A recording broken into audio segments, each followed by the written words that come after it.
All right, so the following is a interview, so to speak, of a series I did for a campaign that I launched last year called Not Alone.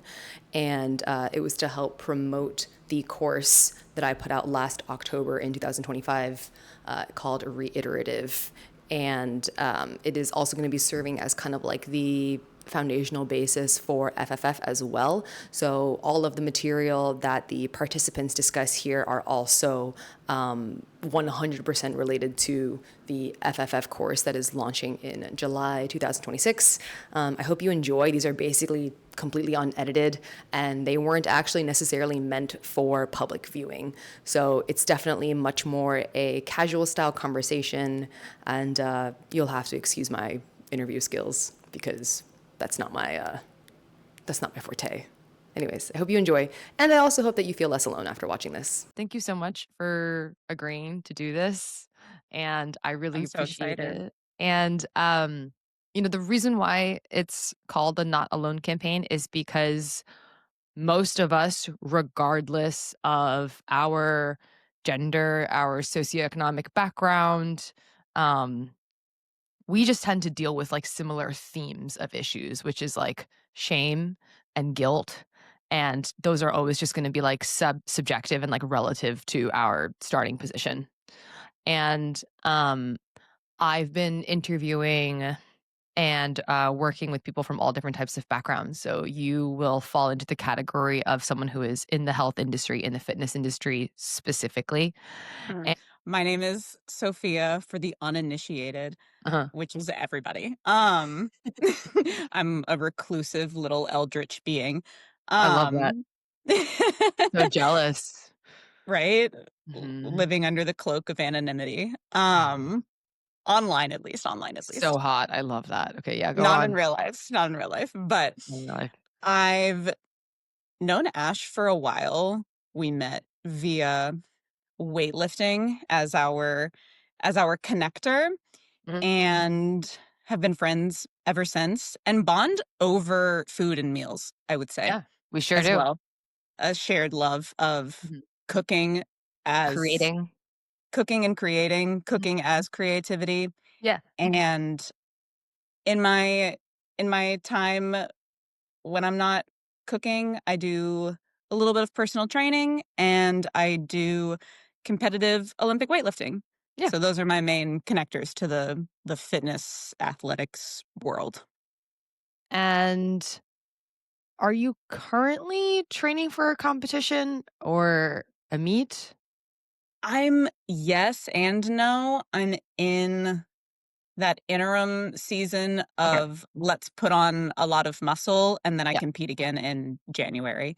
So I Oh, have a okay. good buffer, but I am training for something. That's so exciting. Yeah, I can't wait. Okay. And so I'm sure that maybe something about your nutrition might be a little bit different from where it normally is. Would you say that that's the case? Absolutely. Okay. Absolutely. So what does that look like for you these days? These days, I am not I go in and out of tracking Mhm. what I'm intaking. I'm at a period right now where I feel like I've tracked for so long that I don't feel like it's an immediate thing that I have to do Yeah. right now. I can go by feel. I'm sure I'll dial things in a little bit more as I get closer to competition, but at least for me, who I'm not an international competitor and I don't have to cut a bunch of weight to be in my weight class. I Yeah. exist in a weight class that is a comfortable walking around weight for me. Mhm. Um, so I have the benefit of not really having to do anything drastic to meet my weight requirements. I can Yeah. just coast. I can be a little bit heavier in times when I'm not, or I can be a little bit lighter. It doesn't really matter. Yeah. I mean, I think that number 1, it is really it's funny how whenever I ask people like, "Oh, like what are you doing with your nutrition?" or if you are doing anything with your nutrition, the first thing that people will think about is tracking their calories or not tracking their calories or like what am I doing with my calories? I've almost never heard the answer from anyone of just like, Well, I'm just, like, kind of enjoying, like, what I'm eating or, like, I'm trying to be more in tune with my body or whatever. I think, like, the it's really interesting how we've associated nutrition specifically with lose weight, gain weight, this number, that number, and even if, like, it is actually important to us or not important to us, it is just funny how our mind will just kind of, like, immediately go there. Yeah. I will say, at least me currently right now, my main drivers of food and nutrition of any kind is I'm cooking a lot for people and with people, Yeah. and I've recently gotten into ice cream making, so I've been What? pumping out ice cream like a factory over here, and that's been bringing me so much joy. So I feel like that's where at least my creativity in the kitchen is directed towards right now. Yeah. That's so much fun. I Thrilling. I I haven't gotten into ice cream making yet, and I'm sure that when the desire is strong enough, I'm sure I will go there. When we hang Um, out. when we hang out, we can search about I mean, or you could or I don't know, feel free to I mean, if you need a taste tester, I'm always here to taste test. You should look at my freezer right now. I have probably 10 quarts of ice cream sitting in there. Yeah, they're It's just just kind of sitting there. a little army Mhm. of delicious desserts. My fridge right now looks like a bunch of different types of mochis that I'm making. Yeah. Yeah. Um, I mean, this is a really good segue into the course itself and, like, what we're gonna be talking about. So, um, I am curious to know if there were any particular chapters or sections of the course that you have found enlightening or have helped you bring some attention to something that you didn't previously pay that much attention to or anything like that. Mhm. I mean, so so much of it. This is such a good it's such a good course. I know I'm gonna sound like a walking advertisement, and That's I'm okay, not. please. I'm Please, not, but I am, please. Yeah, go because for it. it's just the amount of critical thinking required to get anything useful out of the course. You could just read the prompts and coast, but it won't really do anything other than maybe incite an initial feeling that Mhm. you don't necessarily want to touch, Yes, that's because usually that's it. It's a lot of it scary. runs. Yeah, it's scary. It's Go scary. deep. There were a lot of questions that I read that my immediate thought was, and I'm gonna move on, and I'm not gonna I'm not gonna think about any of this. Yeah, it's scary to confront, it's scary to meet yourself sometimes. Very scary. I think Mhm, I mhm. was focusing mostly on chapter 3 and chapter 4. Cool. I mean, the biggest thing that I noticed looking at the first section versus the second section, the food memories Mhm, versus food in the present, and looking back at younger me and realizing that I still have so much shame and judgment for who that person was mhm. was shocking to me. You mean, like are you saying that, like, you had an inkling of an idea that there was something there to be worked on, but you just didn't know, like, the depth or, like, the severity or, like, the intensity of it? Is that what you mean? Yes, very Okay. much so. Can you Because talk a little doing bit more about that? Absolutely, I can. Okay. Doing the present eating culture and environment section, I feel like I'm at a very good place right now with all of those things. So Mhm, answering those questions were easy for me. I Food is mainly a conduit for connection and for love. I cook for my loved ones, I cook for my partners, I cook for my friends. I make a lot of ice cream with people. That is like a way that I connect with people. It's a way that I make new friends is by yeah, asking people to come over and make ice cream with me. yeah, It and my focus is so less aesthetic right now. I wanna be a really good weightlifter yeah, and medal in competitions and lift heavy stuff. So mhm. I wanna eat enough to make sure that I can lift heavy amounts of Yeah. weight. So I feel very good about where I am now. Doing that first action, um, realizing the ooh, it's so hard to even think about where to dive into this. Wherever you want. Wherever is the easiest entry point. Yeah, I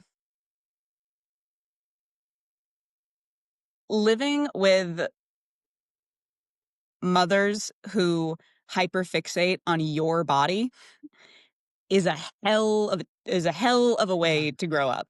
Mhm. Um, Mhm. and it's a hell of a way to grow up with parents who use shame and judgment towards you for a lot of things, and having parents that are very emotionally volatile, so not Mhm. having a safe place to land emotionally with the people who are supposed to be nourishing you and taking care of you, both Yeah. physically and emotionally.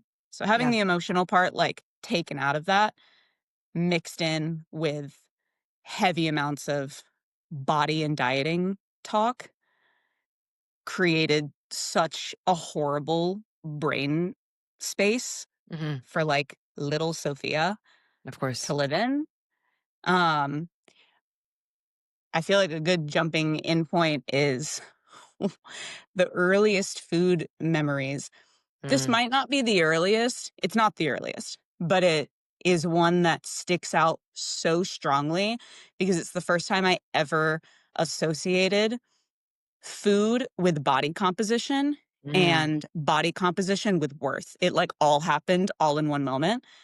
And it was when I was 15 years old. Uh-huh. And I'd never thought about the way that my body looked before, really. I grew up dancing a lot, and I somehow skirted any type of negative body image associated with You got dancing. lucky. You got I lucky. think I'm the only person who has that Maybe ever. experience. Yeah. I was, like, very my dance experience was very body neutral, to be honest. So I was very active when I was younger. I danced from 2 to 18, so I had a good movement experience. I loved dancing. Um, and then so I just never considered these things before. So I remember I was 15, I was sitting at the breakfast table before I went to school. I was eating cereal, and my mom came over to me, and she sat next to me, and she said, "Sophia, are you happy?" And I was really confused. I said, Yes. Yes, I think. I feel pretty happy." And she said, like, "Are you happy with yourself? Are you happy with the way that you look? Like, the way that your body Oh looks? Are you happy my with that?" god. And, like, immediate, l like, immediate it's so funny because I never had any thoughts about bodies in this way, or at least I didn't think that I did, but immediately when she said that, I knew what she was trying to say, Yeah. and, like, red hot shame. I think I started sobbing immediately, and I said immediately to her, "Are you saying that I'm big? Like it's a bad thing?" Mm. Which we can talk about that, but my immediate thought is, "Are you saying that I'm big and that's bad?" And she said, "Well, I've seen you smaller. I've definitely seen you smaller, and Oh, I've you mean like when you were noticed." 14 or 13 or literally smaller or younger? Yes. Amazing. Mhm. Sorry. "I've seen you smaller, and, I'm just noticing that you're getting bigger, so I'm curious if you're happy with yourself." And just from that moment on, I could never think about my body in any kind of neutral way ever again. Like, it was never I could never reverse what was instilled in me in that Yeah. one moment where it's bodies, self-worth, food, all of it in one go. That's so intense to have all 3 of them at the same time because usually at bare minimum, it's like different occasions. But usually it's like if it is a parent commenting about your food, it'll be like, "Oh, are you gonna eat all of that?" But there's not also the, "Are you happy with yourself?" Usually the, "Are you happy with yourself?" is separate, but to have all 3 of them at the same time uh is such emotional overload. Damn, girl, I'm just trying Yeah. to eat Cheerios before high Yeah. school. And you know what also really sucks is that, like, I mean, this is such a small part of it, but, like, to have it be associated with, like, cereal, which is just such, like, an innocent, joyous carb that, like, a lot of people will end up having, like, a very weird, relationship with because it will actually cereal and, like, a lot of other, like, fast digesting carbs happen to be a lot of people's, like, trigger foods if they do have, Mhm. like, a binge eating disorder or if they have, issues with overeating and stuff like that. And to have it be, like, that specific food also is just kind of like, oh man, you they really just ticked all the boxes. It took Um, me until I was 21 years old to start eating cereal again, okay, well, there you go.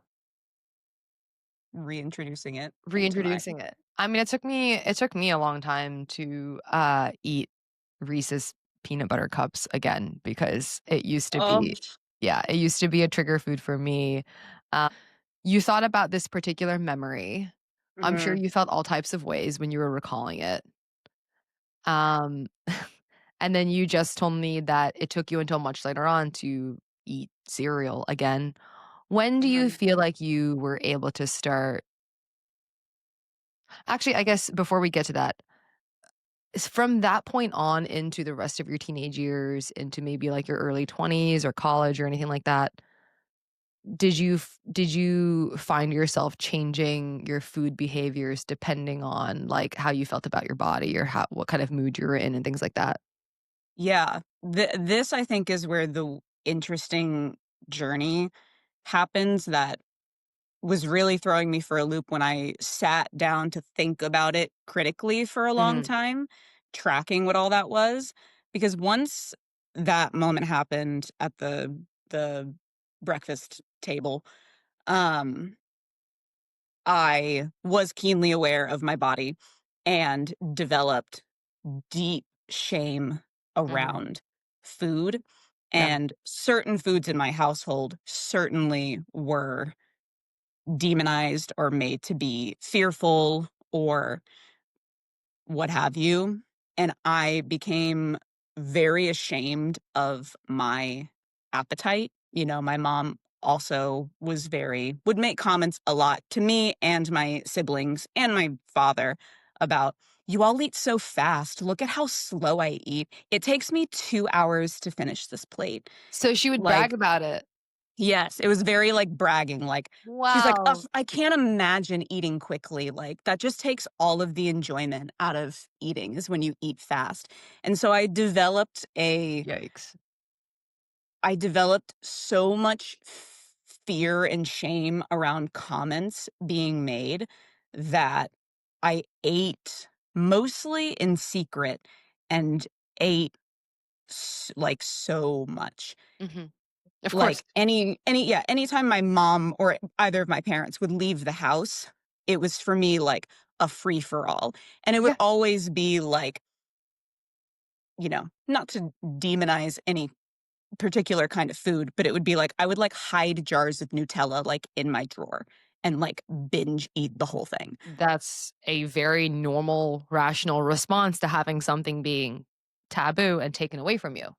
Absolutely, it would be that, it would be just any moment that I had alone, especially when I grew up in Florida, so everyone's driving by the time we're 15. So by the time I'm 15, I can drive, I can go and get my own food Mm, post high school, hanging out with my friends. So I was just eating so much yeah, because those were environments where it was never shamed.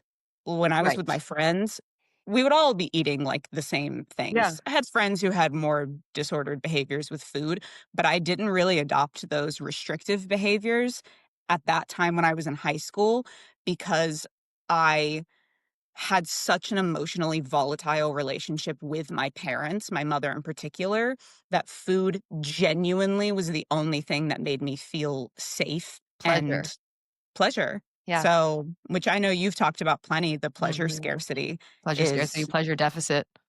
and when pleasure is demonized to you Mm. as a child, like And feeling, especially a girl. yeah, Especially a girl. Pleasure for women, appetite for women.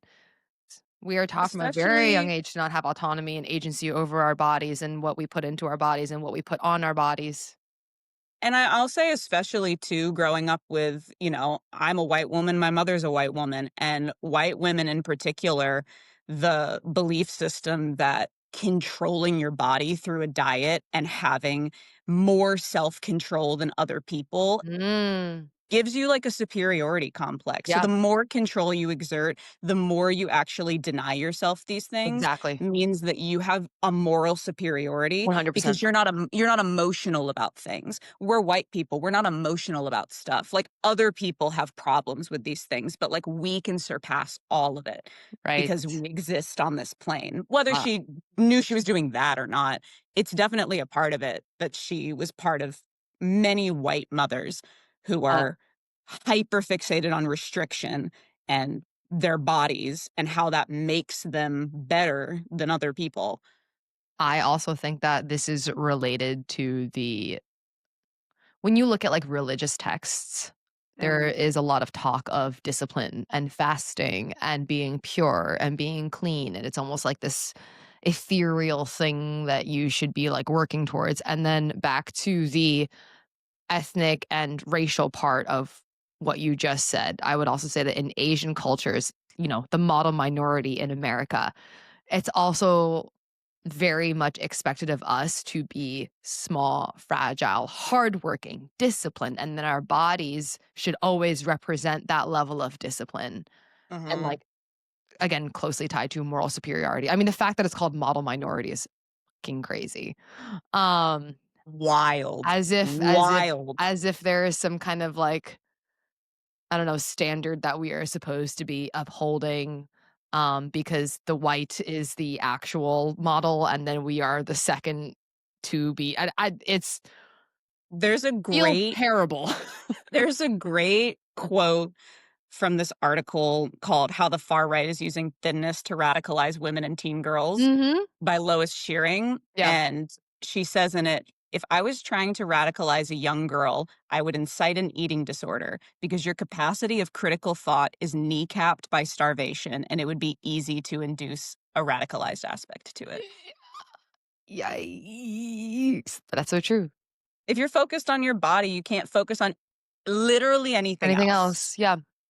When which you are hyper vigilant about yourself, the way that you look, the way that you present, the way you take up space, like when the focus is always on the defense and making yourself smaller, you just don't have any other capacity to produce something that you feel is fulfilling, that is creative, that goes against, social norms. So I think that mm, makes so much sense. It's literally like starving yourself of, like, energy, creative energy.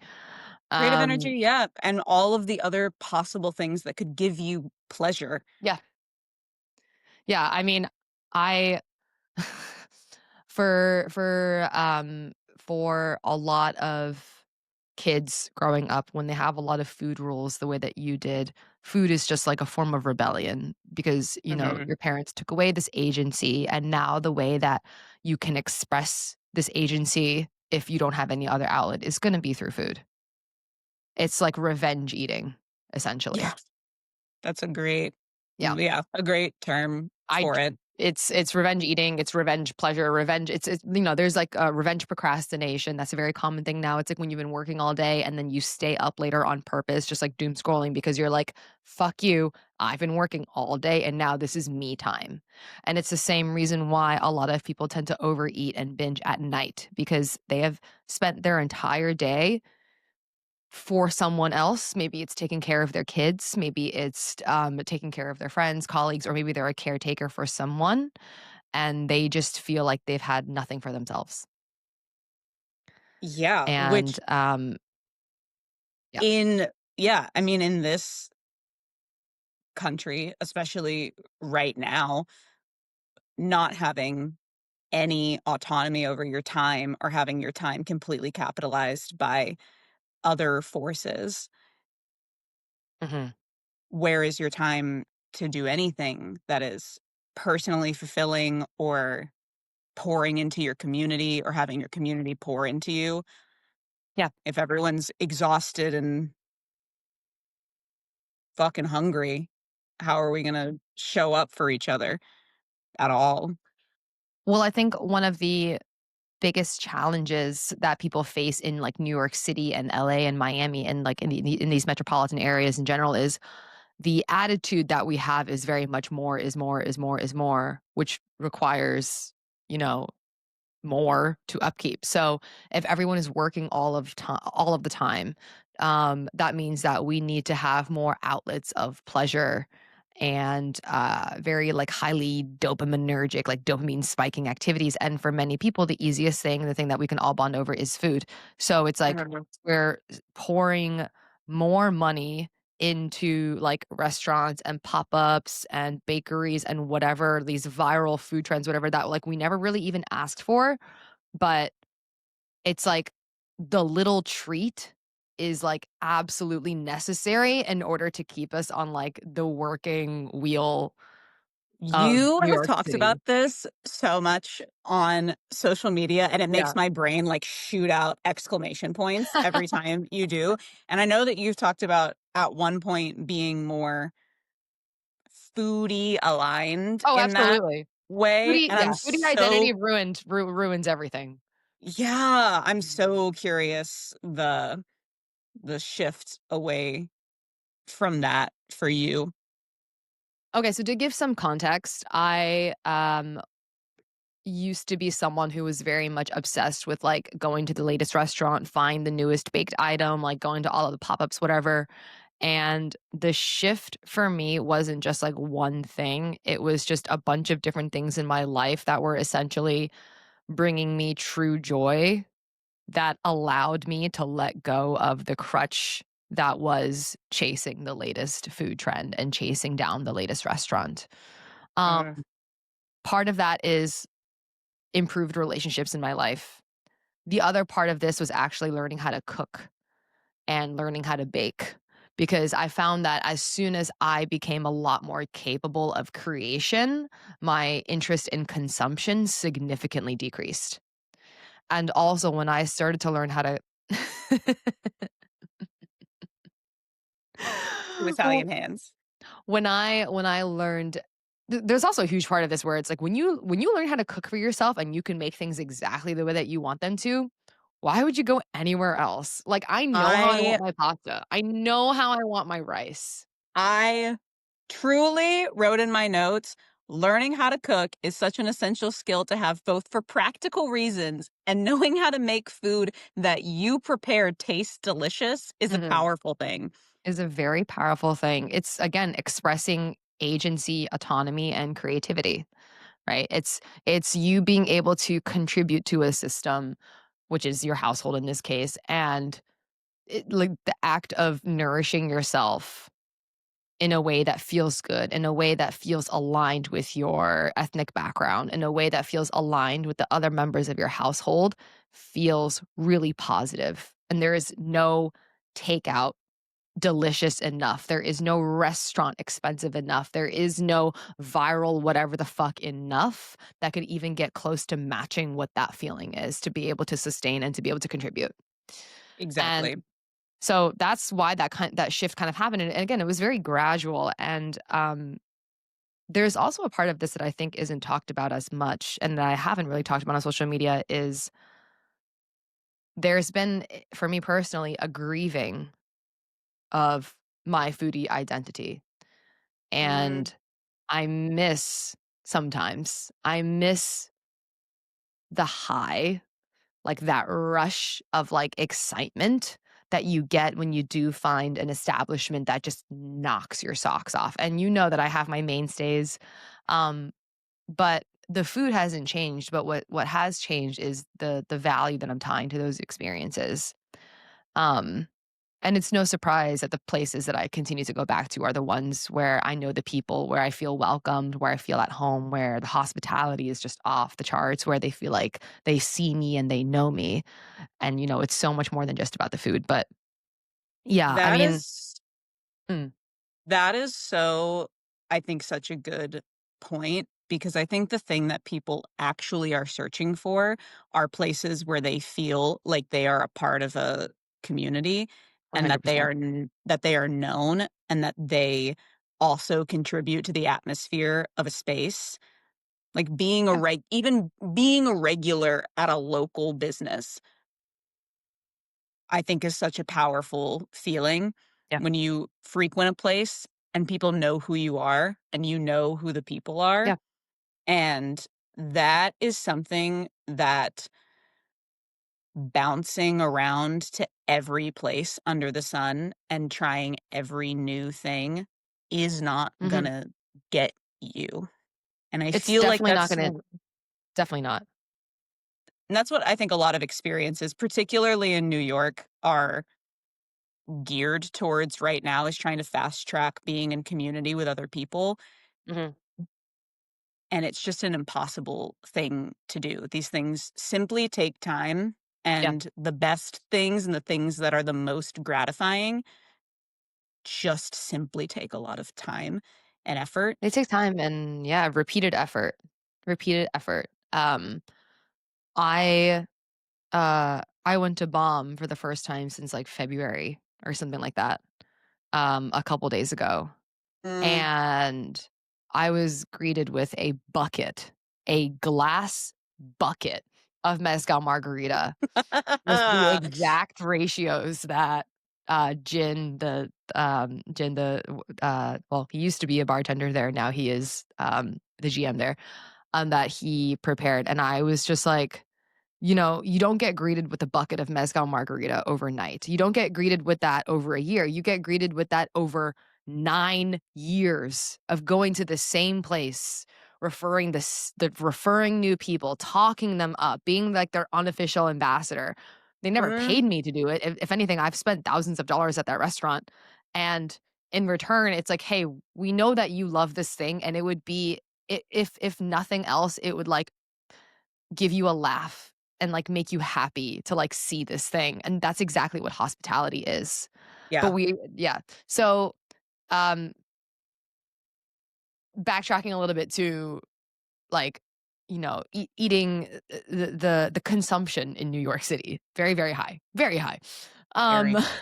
more consumption, and then and then what that does is like, it's like, okay, we're getting like this dopamine high, very temporary dopamine high of like all these new experiences. I want to be able to continue to pay for those experiences, so I'm going to continue to work harder.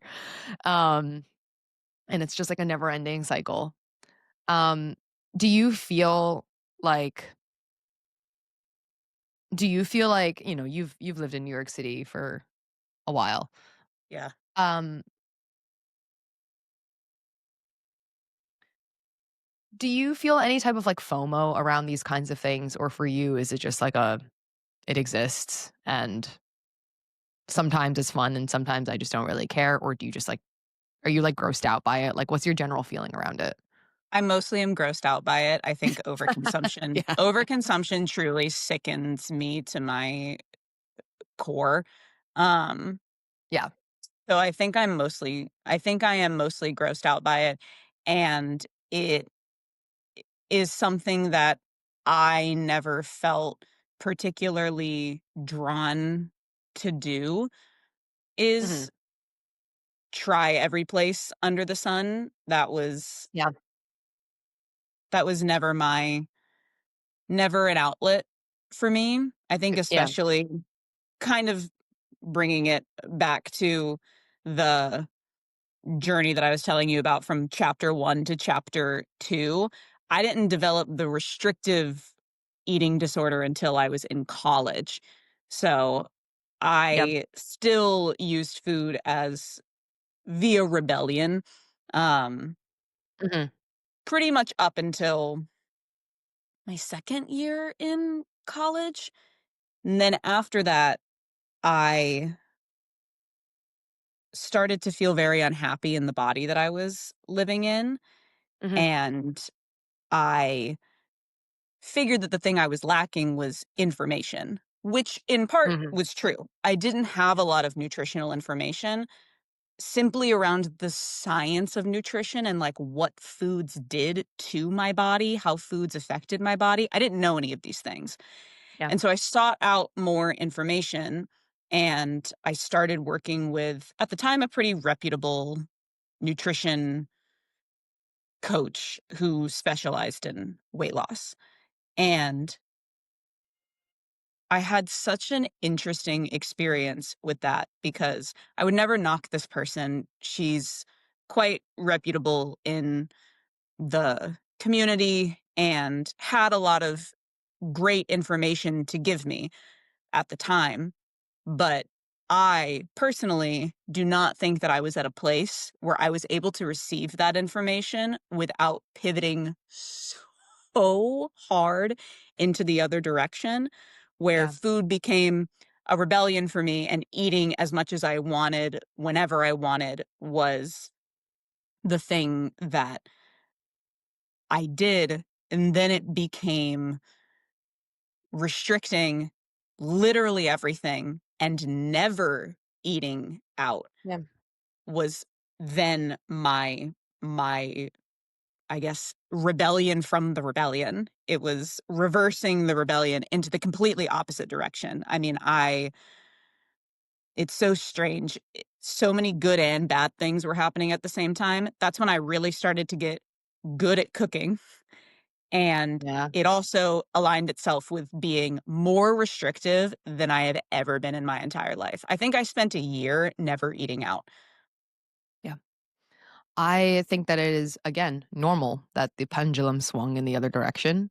That is Mhm. typically what has to happen. I don't think that there is I mean, I don't know if it's possible, but it's so just statistically rare that someone goes to one extreme and doesn't violently swing back the other way. It's you Yeah. don't see cases of like, "Oh, I was, severely anorexic and now I am well adjusted and I eat flexibly and I" that almost never. Yeah. Um, and this is I think this is just like another case of like you really just have to find out for yourself like what is all the way on the other side before figuring out that you probably don't want to be there either. And like you can have everyone in the world tell you that like yo like doing that extreme is also not going to it's not going to help you, but like if you are not ready to receive that information because you haven't felt it yourself, then you're just not going to listen.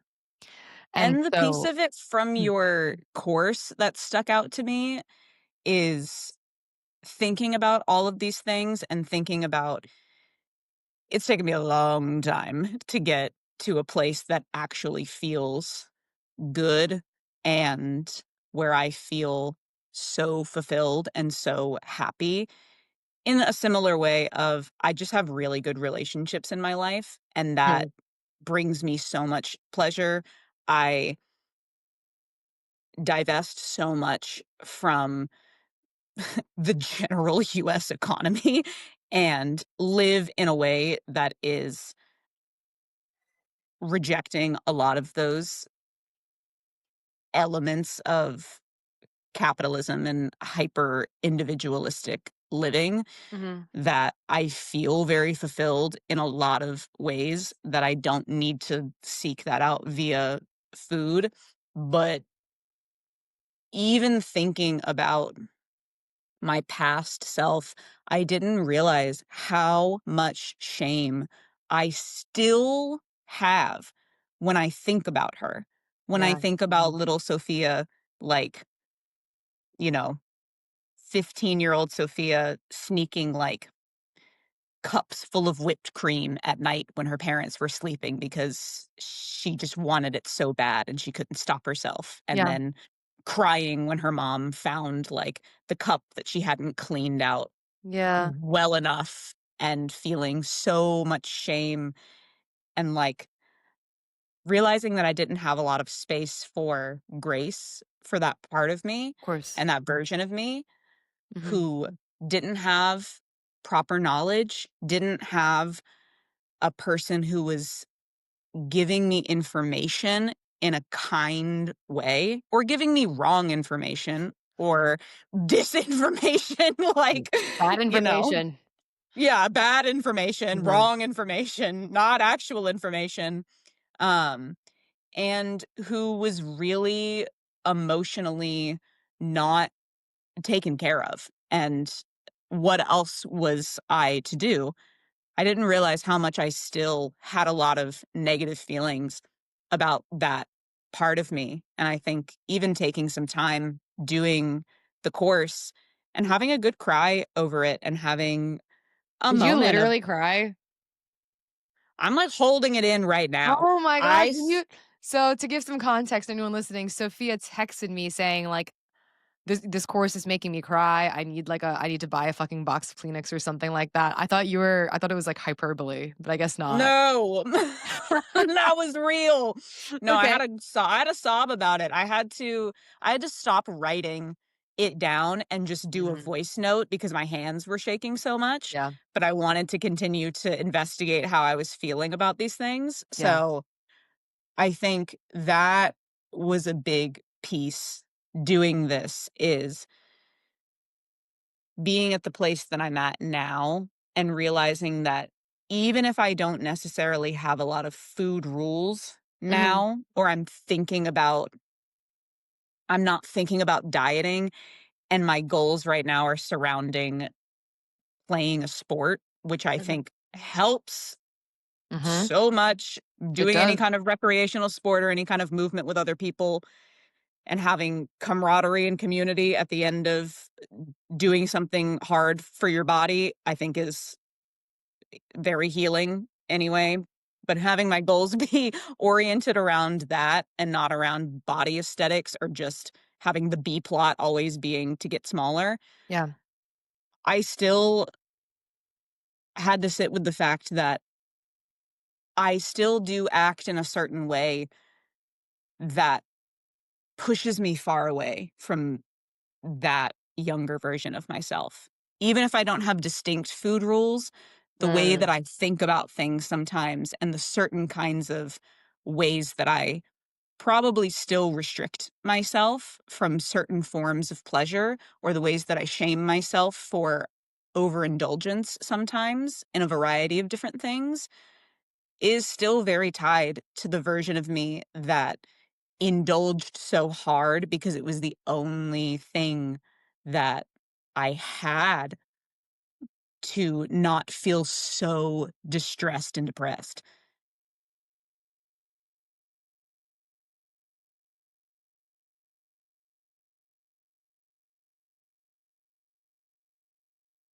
So, I have found I don't know if I wanna call it a pattern, but I've heard this enough times to where I'm wondering if there is something there, and it's not really a theory because I can't really test it Mhm, out, but mhm, I do like to make connections between things.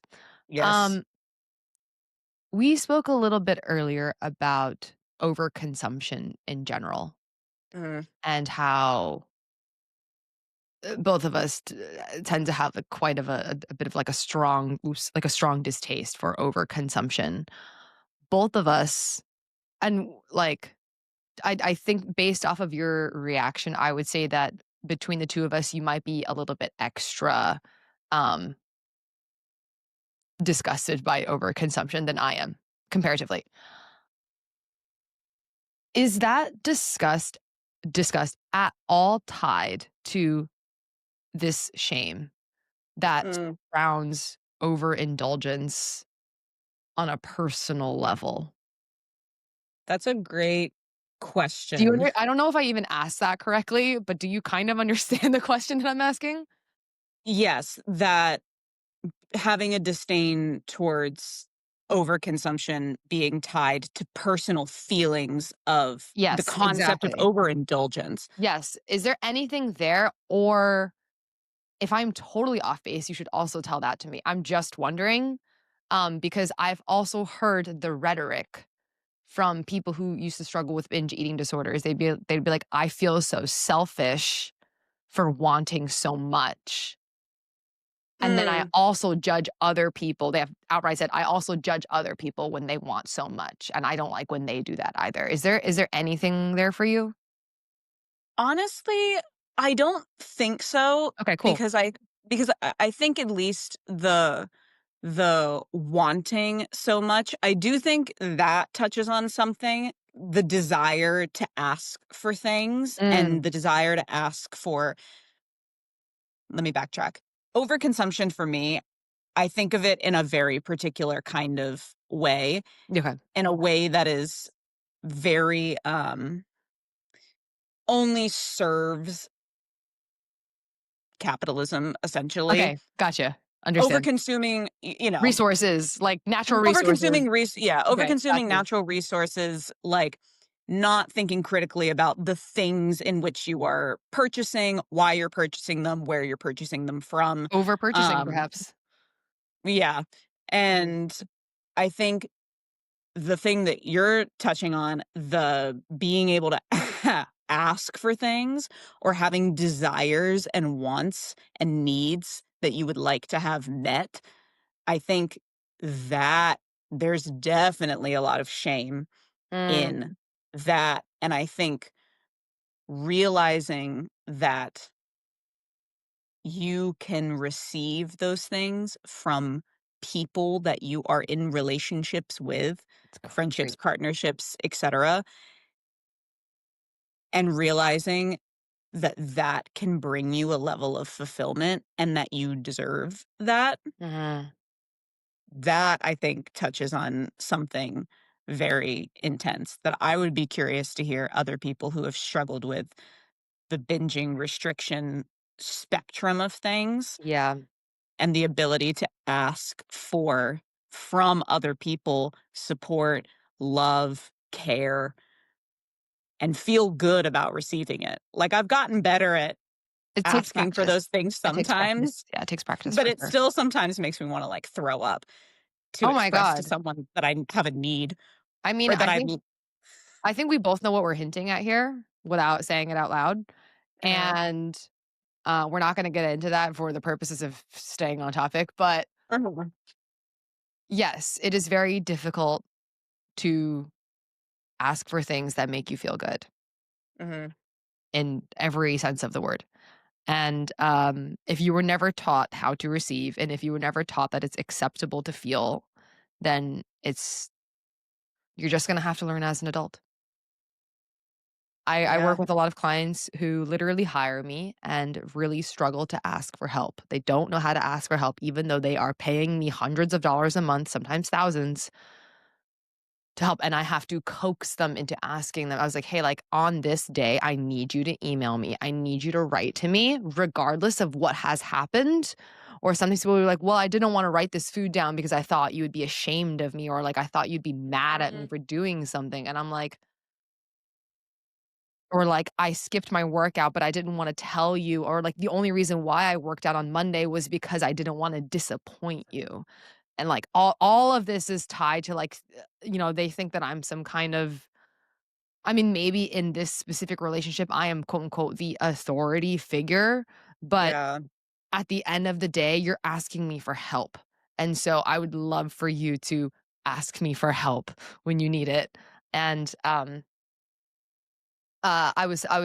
had one of these calls with someone yesterday, and you know, I spoke with her about how it's easy for women. It's easier for women to ask for professional help and to receive it. Like, let's say within the context of nutrition or within the context of training, we ask for guidance, like we ask for programming. Um, but that's very much like follow instructions. Like, tell me what to do and I'll do it. Like, tell me to hit a back squat, I'm gonna go hit a back squat. Yeah. But when it comes to, like, asking for communication or pleasure or, like, something that's gonna make you happy, it's like, "Oh my god, I don't know what to do. Don't know what to do." Yeah. Whereas with a lot of men, they are, on average, less likely to ask for help professionally when it Yeah. comes to things like skill development and, maybe, like, needing help with training. I've met a lot of guys that are like, "Well, I'm just gonna figure out myself. Like, I trust myself. I trust my body. I trust what I'm gonna do." But then, they have no problems just being like, hey, like I want this done, like I'm the boss, whatever it is, like I'm in charge around here. I'm just gonna like get it done. And Yeah, that's a great point. I mean, I definitely didn't state it as clearly or as like concisely as I could have, but I think you understand this, like the sentiment of just like the the idea that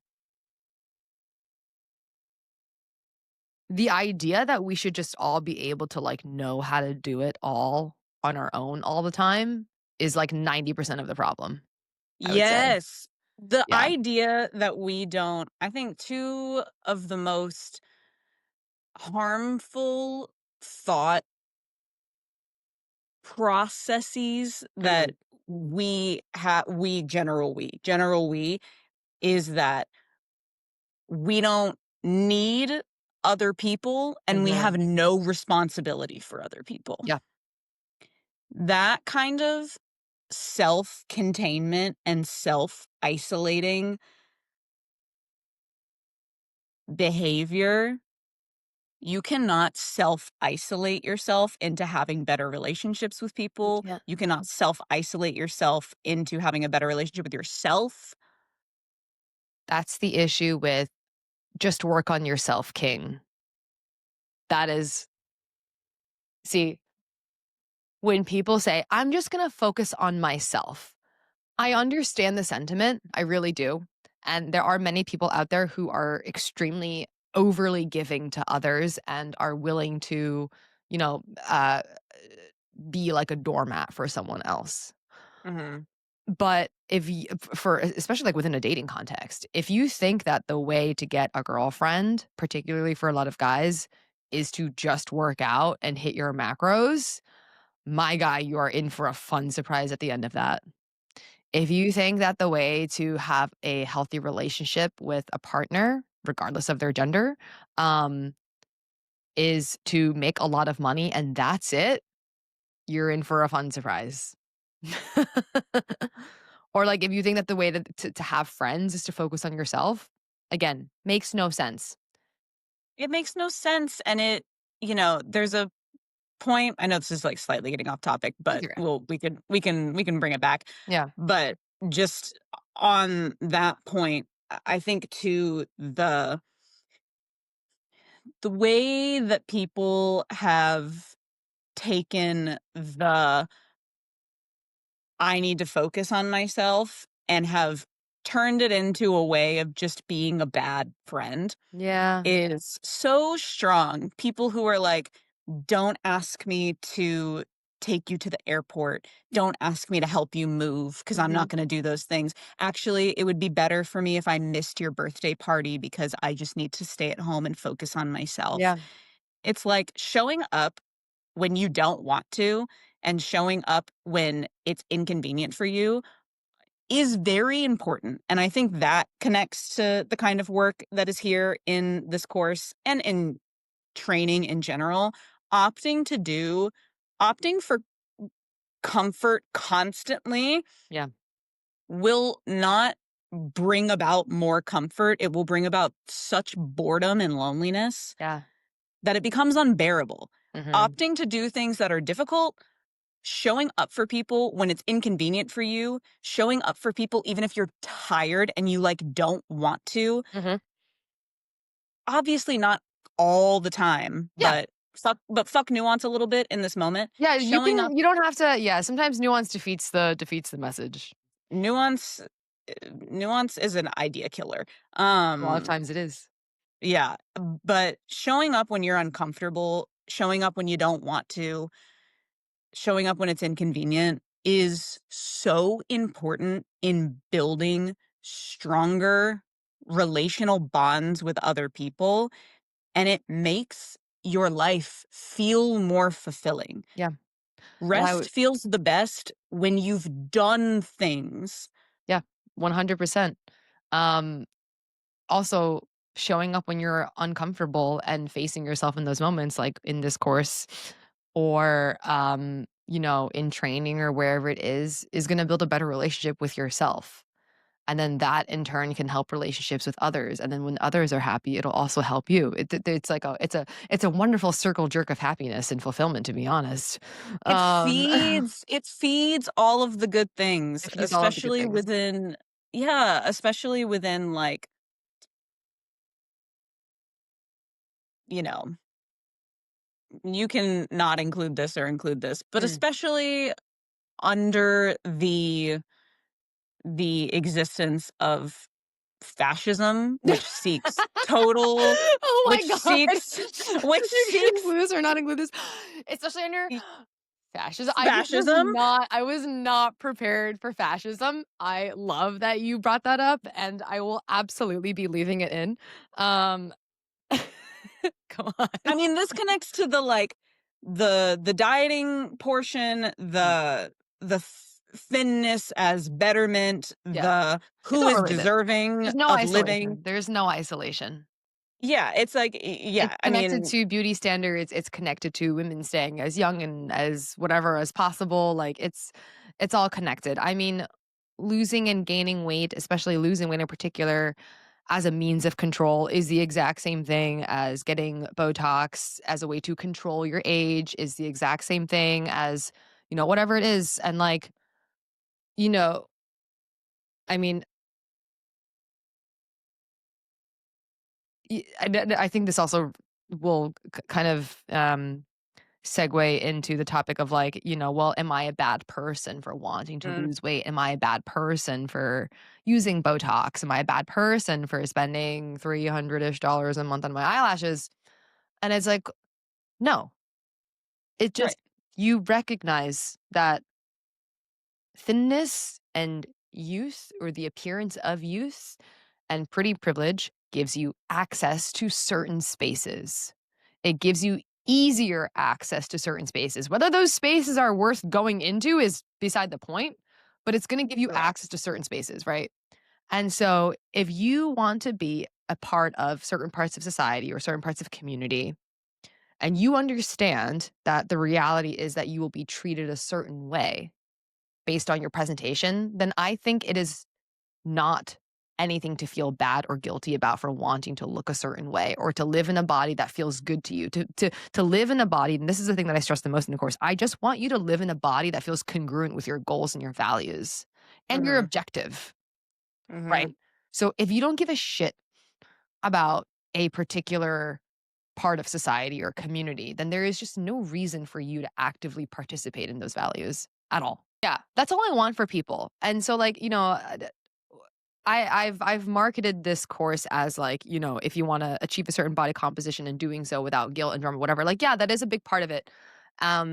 But ultimately, and notice, I never say at any point in this course, I want you to lose weight or I want you to gain more muscle. None of that. exactly. What you're giving people, again, I will be spokesperson. What you are giving people, which I think is a skill that is so necessary in dealing with these things, is being critical of the kinds of information you're receiving, and think about why you want things, because truly, I mean, the back to fascism for a second. The kind of messaging that is pushed within fascist regimes oftentimes has to do with the controlling of one's body Yeah. and making things smaller. I mean, like, we don't need to look any farther than, like, Mussolini in Italy banning pasta and promoting rice Yeah. and essentially starving out the population. I mean, like, after World War One, Italians consumed the lowest amount of calories in all of Western Europe because of these food bans and trying to keep Mm. all food self-contained within Italy, so you're not relying on food from anywhere else. So pasta was banned in favor of rice. So there would be these uh propaganda um there would be, like, propaganda campaigns where they would give out free rice to working class Italian women. That was also a way to, like, disseminate fascist propaganda and be like, "You're eating rice for the regime. You're eating rice, so you're a good Italian." And a lot That of it had to do with controlling the population via food, women in and particular. and now what are Italians known for doing with their food? They are known for being very protective over recipes. They are very I could s protective over pasta. They are very protective about the national authenticity of these dishes. Why? It's a fucking reaction to what happened in the past. When someone tells you no, no, no, no, no, no, no, all you're gonna do is want yes later. And not only are you gonna say yes, you're gonna say it with fucking vengeance. This Yeah, is how you and, make carbonara. This is yeah, how you do, yeah, 100%. the Whoa! What gastro-nationalism, a what a light bulb moment. the gastro-nationalism in Italy in particular, we don't really experience that quite as much because American food is just immigrant food. Yeah. But yeah, the gastro-nationalism in other places, like collectivizing a national identity via national dishes and certain kinds of food and like the purity and authenticity of what it is you're cooking and just controlling consumption. But I say this now as it connects to parsing out information that you get online and thinking about the why of why you're doing things is like trad wife content. And these there's one article that describes them as granola Nazis, which I think is really apt, where it's you see a lot of people in the far right movement now harkening back to this like farm to table Yeah. living, Mhm. but in this crazy way of it's like the anti-seed oil crowd, Yeah. the eating raw meat and raw Carnivore milk, diet. Yeah. anti-vax people. And I think being able, but a lot of it is couched within healthy eating, returning to like Mhm. nature. A We're different connecting to time. nature. Yeah, a different time, a different decade. I think it's really interesting how a lot of political movements will often manifest itself in, food and diet, Mhm. right? The way that we're gonna consume our resources is what we is the way that we, quote, unquote, "should be consuming our resources" is the same way that it was done once upon a time. Maybe if we do this way, maybe everything else will change again. Maybe the values of society will change again. Well, in 100. response to that, I was saying the thing that the course gives you Ah, is the ability to to critically think.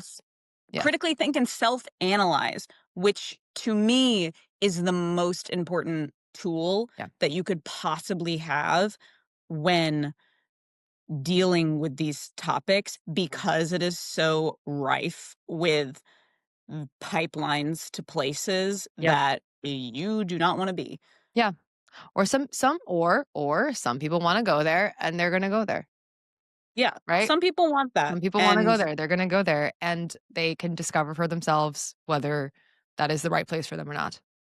yeah, but so many people don't, but they So many people wind don't. up there. They wind up there. Yeah. For sure. That being able to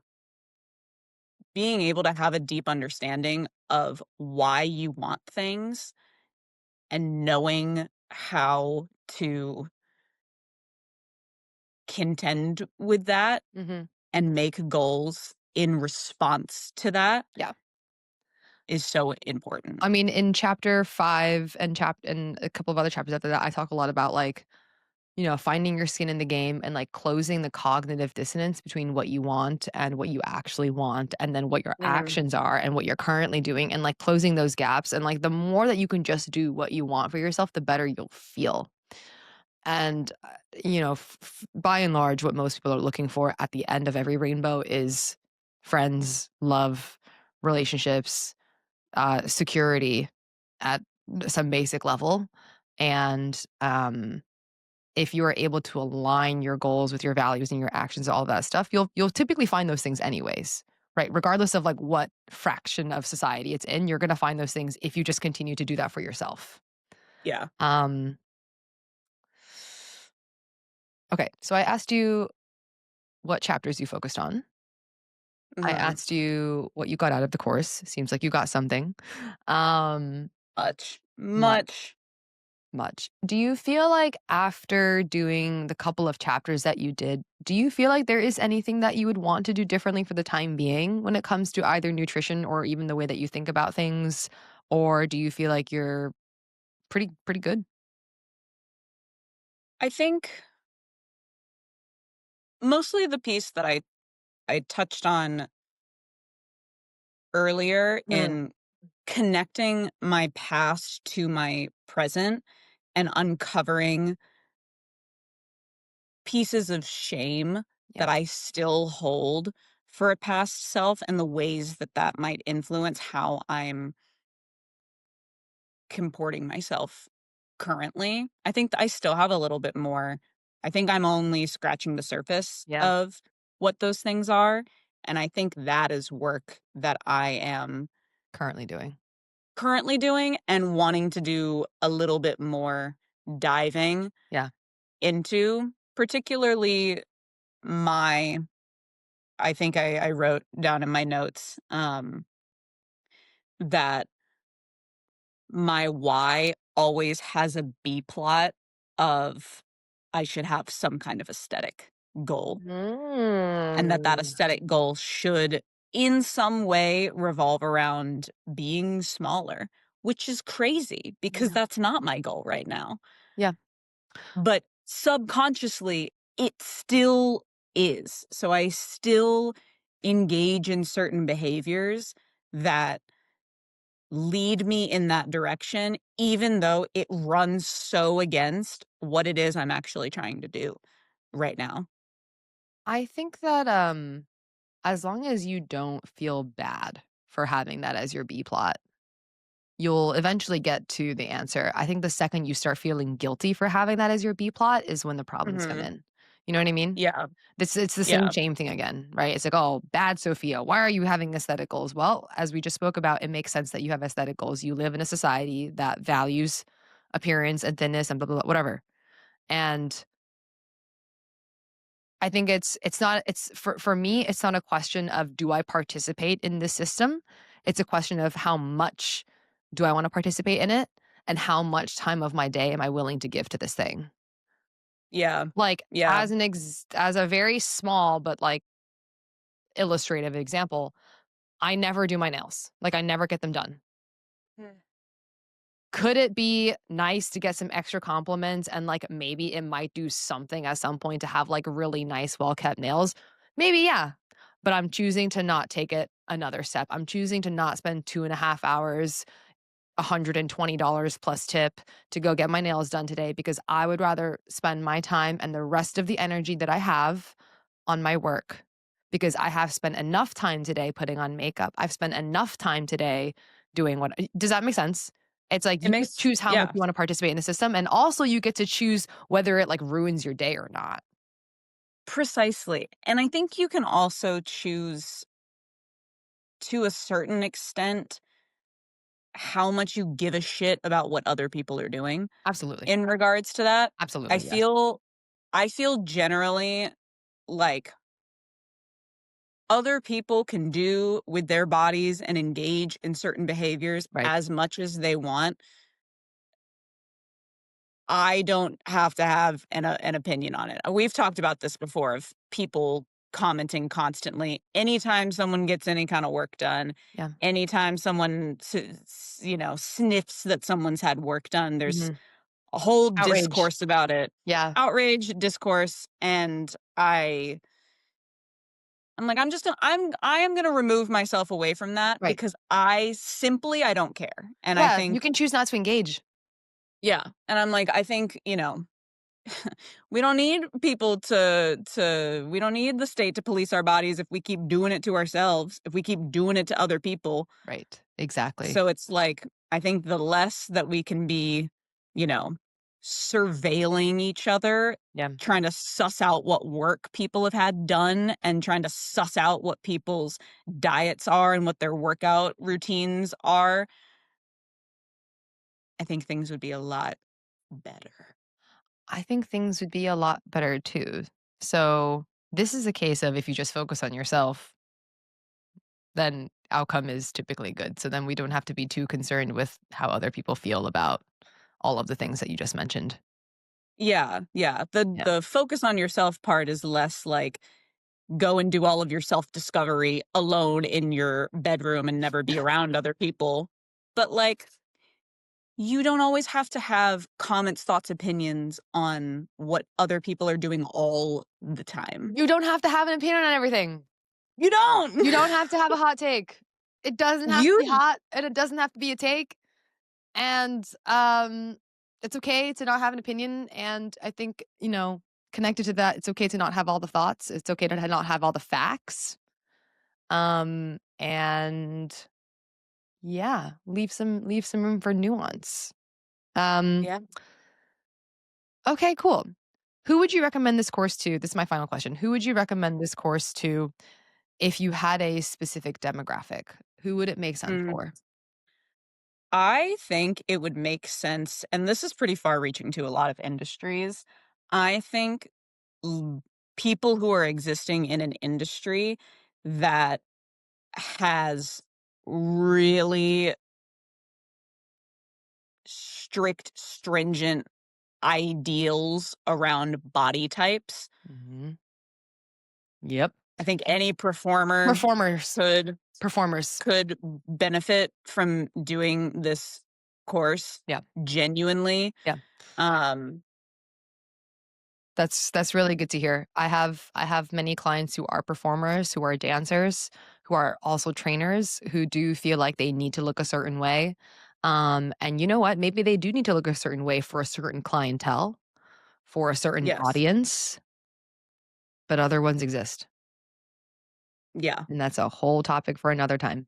But Indeed. I really love that answer because I've been asking this question to people. I mean, people are like, "Oh, like everyone," and like I definitely appreciate that answer. But what I am also looking for is like like what comes to mind when this course pops up, and I think that sending it to people in those industries would actually be really beneficial because I know that like I would definitely benefit from this course as someone who is in a very appearance oriented space. I would've when I was in college and Mhm. I sought out nutrition information Yeah. and used it immediately in the realm of, "Oh my god, I can finally hit this perfect aesthetic Yeah. to, like, get this certain kind of work Yeah. or be appreciated in this kind of Space. way." The Mhm. idea that I had other options and I could use that information to do other things would have been a game changer for me. You can bet I will be clipping that into a reel. Um,